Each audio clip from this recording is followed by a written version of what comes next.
On your election, not only as District 3 Supervisor, but also as your appointment to be the first Asian American Board of Supervisor President. Is that correct? Yes. Thank you very much. How has your life changed since you became President of the Board of Supervisors? Well, I think if I hadn't been elected President, this probably would have been a 24/7 job, but right now it feels like a 48/7 job. It's every 15 to 30 minutes, another meeting, another rally, another hearing, another interview. It's nonstop, and it's been pretty intense, but I'm loving it. Excellent. And what does it feel like to be the first Asian American to hold this office? It is an incredible honor, and I'm really humbled to be that first Asian American Board President. It frankly wasn't something I had expected would happen.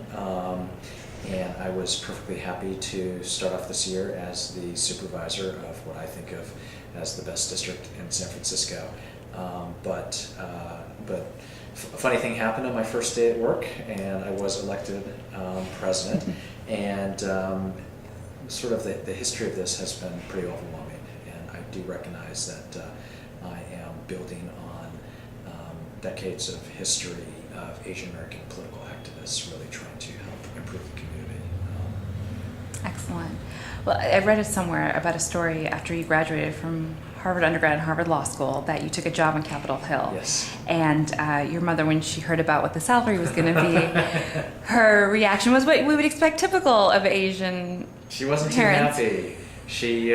She wished that all of the tuition that I spent at Harvard could have been put to better use at a big, high-paying job at a corporate law firm. And I had to explain to her that my job only paid $29,000 a year, but the work was work that I was really committed to doing. And it took her a little while to get over that, just as it did for her to get over the fact a year ago when I told her I was going to run for office. But they've come along. Both my parents have come along. Excellent. And how do you think, parents play such a big role in our lives, particularly in the Asian American community. Yeah. How have they influenced your civic engagement? You know, it's funny. My mom was a substitute public school teacher, and she really sacrificed her whole life for my brothers and I. And, in part because of that, I have thought about the importance for me of service, of sort of leading a life that was meaningful by giving to others. And I don't think it's any different from what most public officials think about or what inspires them, or frankly what inspires any community activist to do what he or she does. That certainly had some influence on me. Excellent. Now, just moving on to kind of larger questions about the Asian American community. Obviously, your victory in your election is a huge success and step forward for our community. What role do you see our community playing at a higher maybe state or national level in politics? I know that we're kind of a nascent community in terms of political organizing, and I feel like we've made strides as evidenced by your election. What could we be doing better, do you think?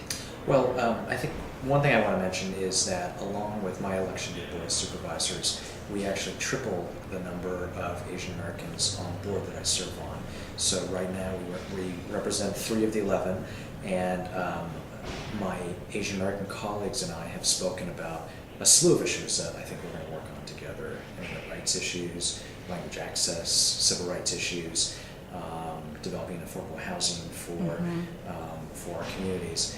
And I think that's a really exciting thing that's happening here locally in San Francisco.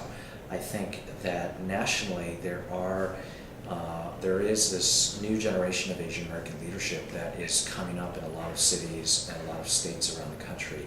And I think the extent to which we can interact with each other, share ideas, but really work together to move forward our community on issues of joint concern, I find really exciting. Do you think that we are well organized as a community?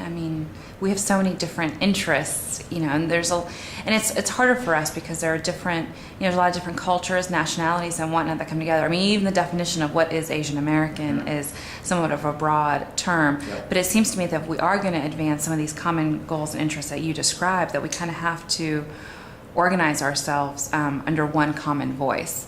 And it seems like that's happening. I'm not sure what we could be, if there's anything that we could be doing differently, or any lessons that we could learn from other communities that are kind of ahead of us in this I don't know what the right word is, but who have been involved in politics for a lot longer, Yeah. I should say. I think one of the differences that I see about those of us who have recently won office is, for the most part, we represent second, third, fourth generation Asian Americans.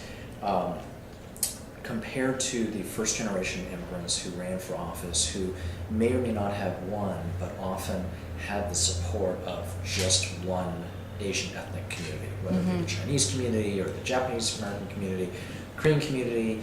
And I think that with my race, and I know the race of my colleagues who also won, as well as others around the country, the sense of a Pan-Asian identity has really changed. I think many of us went to school where we interacted with South Asians and East Asians and Southeast Asians and folks from different ethnicities. And the commonality that we face as Asian Americans, I think, have outweighed the distinctions that we might have had in the past due to kind of the sub-Asian ethnicities that we came from. And I think that's a really good thing for the future. I know for myself, I received a lot of support from the Filipino community, from the South Asian community, from the Southeast Asian community, from the Korean community, the JA community, and all of these things added up to helping put me over the finish line. And I don't make distinctions, as I don't think any Asian American elected does, around those ethnic categories. And I think because of that, that will really kind of help all of us move forward. Excellent, David. I really appreciate your time. Just one last question. How was dinner at Gavin Newsom's house? He has a very nice place. I think most of the elected officials who were there had not been there before. And in San Francisco, we have been known in recent years for having a fairly dysfunctional politics where elected officials often don't get along well, not only professionally but personally. And I think one of the things that I'm trying to do, and I know the mayor is trying to do, is really hopefully usher in a new tone of cooperation and civility, much like what President Obama is trying to do in Washington, D.C. So we have our fingers crossed. Excellent. We'll see how that goes. Well, you're off to a great start, especially with having the presidency in your hands. So thank you very much, and thank you for being such a strong supporter of the Asian American Action Sure Fund. thing. Look forward to it.